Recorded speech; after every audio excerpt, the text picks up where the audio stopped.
Namaste, Prakash here. One of the secrets of speedy spiritual progress, they say, is the development of surrender, a feeling of surrender, which arises when we have love towards the Guru. How do we achieve it? While there are several ways which are known, one of the methods that our gurus suggest is developing an attitude of surrender and love before it actually happens. Let us see a little bit of science behind as to how this is possible. We all know that thought precedes action, at least for humans. We are vested with one of the most important faculties which are apparently not available for other forms of species. Our ability to think, our ability to discriminate, viveka. While the ability to discriminate is one of the greatest gifts that we have, do we rarely use it? Viveka can be to decide between good and bad, dualities, as they say. Or, as our Guru Daji says, you can proceed a little bit ahead and look at cause and effect. Viveka can, or rather should be applied to look at what creates the effect, not just thinking about the effect of good and bad. When you look at the cause, the effect automatically is altered, and that is how you design your destiny. Using the same principle, let's go a little bit deeper to find how we can develop an attitude of surrender and love, which leads to the ultimate spiritual progress. Everything boils down to the faculty that we are blessed with, our ability to think, the mind. In a given day, humans in their awakening state are said to have anywhere between 60 to 80,000 thoughts, plus or minus, depending upon the individual. And each of these thoughts is a potential seed which can germinate and become a tree. And each of the tree in turn will lead to more and more seeds and more trees.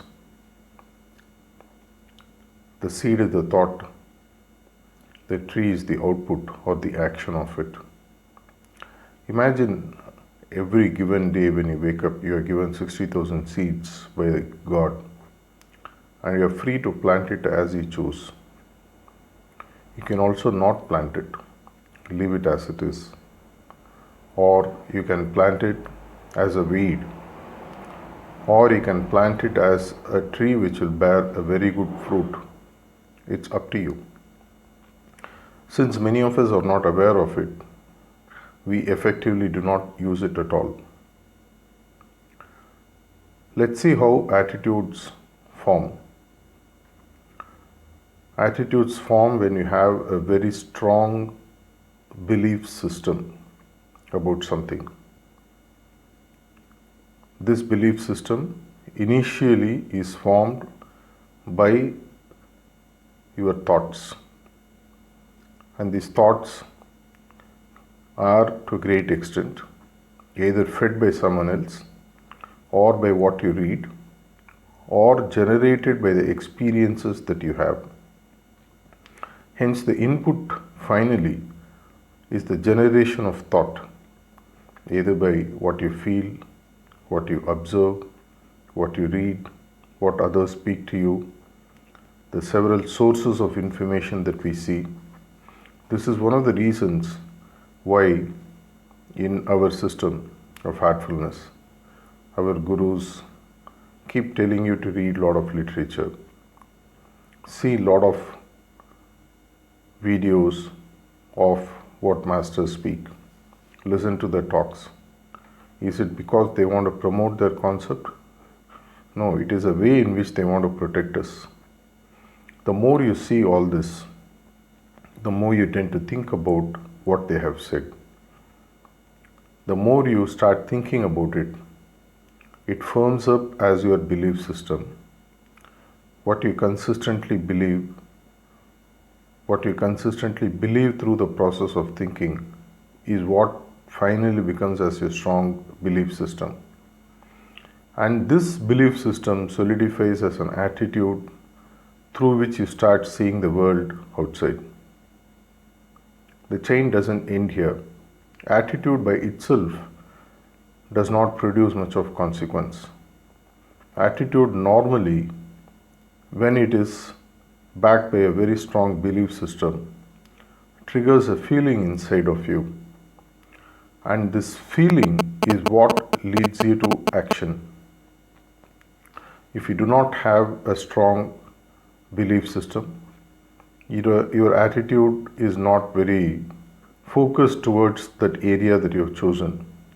For example, if I consistently think of Master, the Guru, the God, what we say is the beginning of constant remembrance, one end of the stick. The more we think, the more belief system automatically, and this thinking initially is developed by the external rapport that we develop with the Guru, by seeing him, by being with him, by reading about him, by reading about what he has spoken about.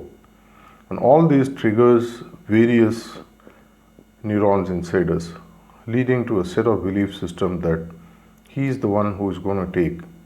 And finally, you have the complete conviction that this is the goal and this is the person, this is the guide to take me through the path to where I have to go. And that now becomes a very strong attitude inside of you.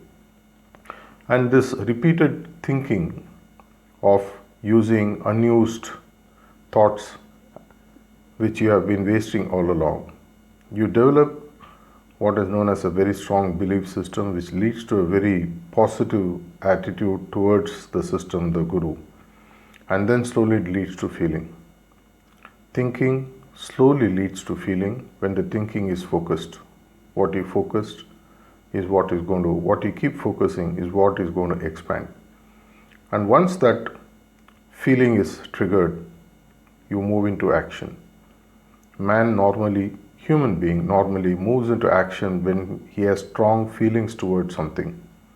In this case, this strong feeling gets channelized as surrender, an act of love, a continuous act of love, which finally leads you to what is known as a meditative state.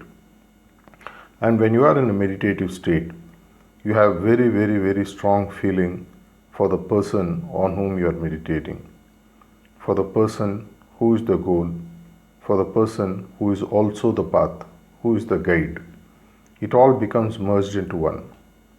And what more can it really lead to other than a gentle knock on the heart of the Guru? And when it opens, your job is done. At that level of feeling, you are reverberating the resonance, and the Guru has no other choice but to open. All the other aspects of the practice now fall in place, taking you to the ultimate spiritual goal, which is humanly possible. Hence, if you are seriously looking at shaping your attitude to that of attitude of love and surrender, learn how to utilize your thoughts. Learn how to convert your thoughts by repeatedly thinking and reading about the goal, the guide, the path. It forms your belief system. Add thoughts to belief system to attitude, attitude to feeling, and feeling to action. When the action is full of love and faith and surrender, the obvious output is what we call as the result, which is nothing but leading you towards the goal at the fastest pace. Think about it. I wish you the very best. Thank you.